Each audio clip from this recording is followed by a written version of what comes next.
Welcome to ચેતુસ kitchen. આજે આપણે ઘઉંના લોટના તીખા પુડલા બનાવશું। ઘઉંના લોટના પુડલા તો ગળિયા પુડલા તો તમે ઘણીવાર બનાવ્યા હશે, પણ આવી રીતે એકવાર તીખા પુડલા બનાવશો તો તમને મજા આવશે। તો એના માટે આપણે એક વાટકી ઘઉંનો જે રોટલીનો રેગ્યુલર લોટ છે એ એક વાટકી લીધો છે। એની સામે આપણે 2 ચમચી ચણાનો લોટ લીધો છે, 4 ચમચી રવો લીધો છે અને 5 ચમચી જેટલા અજમા, 5 ચમચી જેટલું લાલ મરચું પાવડર, 5 ચમચી જેટલી હળદર અને 5 ચમચીથી થોડી ઓછી હિંગ અને 5 ચમચી જેટલું આખું જીરું અને રેગ્યુલર મીઠું। તો આ બેટર આપણે મિક્સર જારની અંદર તૈયાર કરવાનું છે। તો આપણે પહેલા ચણાનો લોટ ઉમેરી દઈશું। ગાંઠા વગરનું તૈયાર થાય, એકદમ ઝડપથી બેટર બની જાય એટલા માટે આપણે મિક્સર જારમાં બનાવીએ છીએ। અને તમારે એમ ન બનાવો હોય તો બીટરથી પણ આ તમે બેટર તૈયાર કરી શકો છો। તો ચણાનો લોટ પણ ઉમેરી દેશું, રવો ઉમેરી દેશું અને સ્વાદ મુજબ આપણે મીઠું પણ સાથે જ ઉમેરી દેશું। હવે આપણે અહીંયા જે વાટકીથી ઘઉંના લોટનું માપ લીધું હતું ને એ 1.5 વાટકી આપણે અહીંયા પાણી ઉમેરવાનું છે।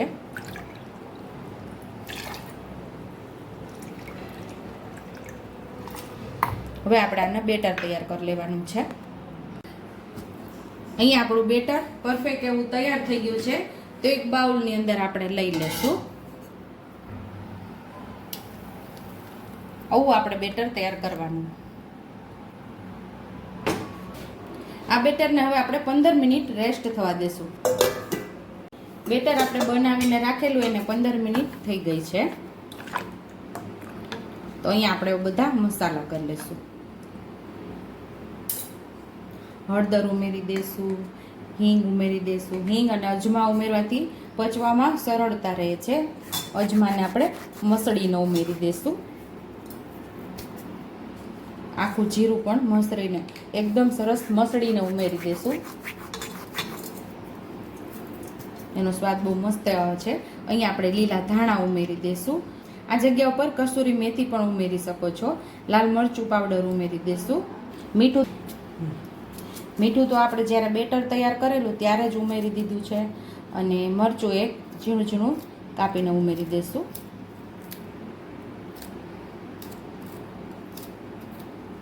હવે સરસ મિક્સ કરી લઈશું બધું।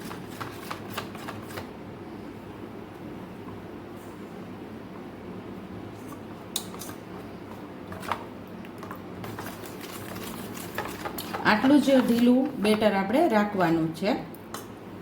બહુ ઢીલું તમારાથી બેટર થઈ ગયું હોય તો 1 ચમચી લોટ ઉમેરી અને કઠણ કરી શકો છો, અથવા તો કઠણ બેટર તમારાથી તૈયાર થયું હોય તો થોડું પાણી ઉમેરી અને થોડું ઢીલું કરી શકો છો।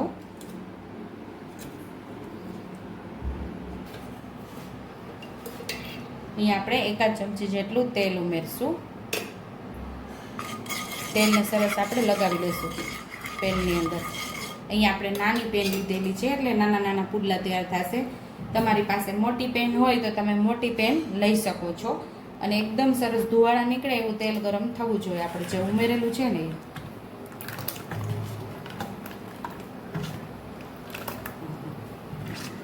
તો આપણું બેટર પુડલા બનાવતી વખતે આવું જ હોવું જોઈએ।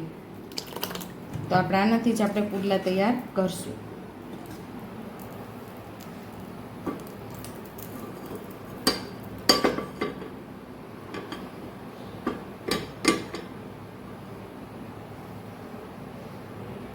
તો અહીં આપણું ધુવાળા નીકળતું તેલ ગરમ થઈ ગયું છે તો આપણે વાટકીથી જ આમ ઉમેરશું।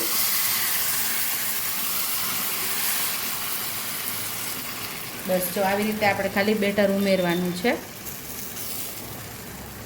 અને એકદમ ક્રિસ્પી પુડલા તૈયાર કરવાના છે।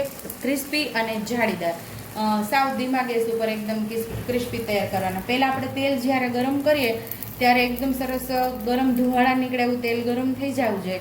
પછી ગેસ સાવ ધીમો કરી નાખવાનો એટલે આપણા પુડલા મસ્ત એવા ક્રિસ્પી થશે અને એકદમ સરસ પાકી જશે।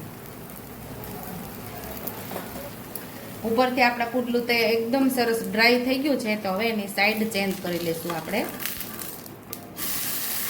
જો કેટલો મસ્ત ઉપરથી ક્રિસ્પી બની ગયો છે। ઓલી સાઈડ પણ આપણે એ જ રીતે ધીમા ગેસ ઉપર પકાવવાનું છે, સાવ સ્લો કરી નાખવાનું છે।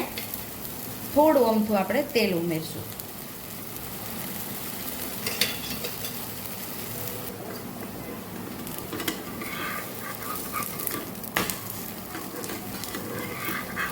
હજી આપણે આ સાઈડ હજી પકાવશું. હવે આપણે એની સાઈડ ચેન્જ કરીને જોઈ લઈશું. તો મસ્ત એવા બે સાઈડથી સરસ ક્રિસ્પી એવા પાકી ગયા છે. તો આપણે ડીશની અંદર લઈ લેશું. સેમ એ જ રીતે બીજા પુડલાને પણ આપણે તૈયાર કરશું. પાછું થોડું તેલ નાખી અને ધુવાળા નીકળે ત્યાં સુધી ગરમ થવા દેવાનું છે પેનને. નીકળવા માંડ્યા છે. સેમ એ જ રીતે આપણે પુડલાને તૈયાર કરવાનું છે. બહારથી લઈ અને અંદરની સાઈડ આપણે બેટરને ઉમેરવાનું છે આવી રીતે.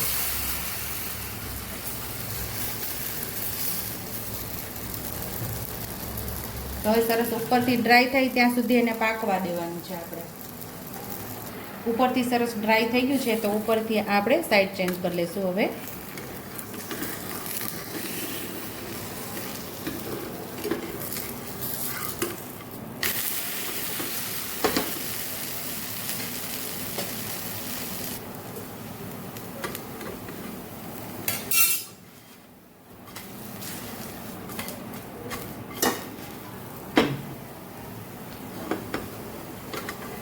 હવે આપણે બીજી સાઈડ પણ જોઈ લઈશું. તો બીજી સાઈડ પણ મસ્ત એવો આપણા પુડલા પાકી ગયા છે. તો ડીશમાં આપણે લઈ લઈશું. સેમ એ જ રીતે આપણે બધા પુડલા ઉતારી લેવાના છે. ટેસ્ટી એવા તીખા પુડલા તૈયાર છે. ટોમેટો કેચઅપ સાથે અને દહીં સાથે ખાવાની ખૂબ જ મજા આવે છે. જો તમને મારી રેસીપી પસંદ આવી હોય તો મારી રેસીપીને લાઈક કરજો, શેર કરજો, હાઈપ કરજો, બેલ આઇકોનને દબાવતા ભૂલતા નહીં અને કમેન્ટ બોક્સમાં કમેન્ટ કરજો કે મારી રેસીપી કેવી લાગી. તો આવજો.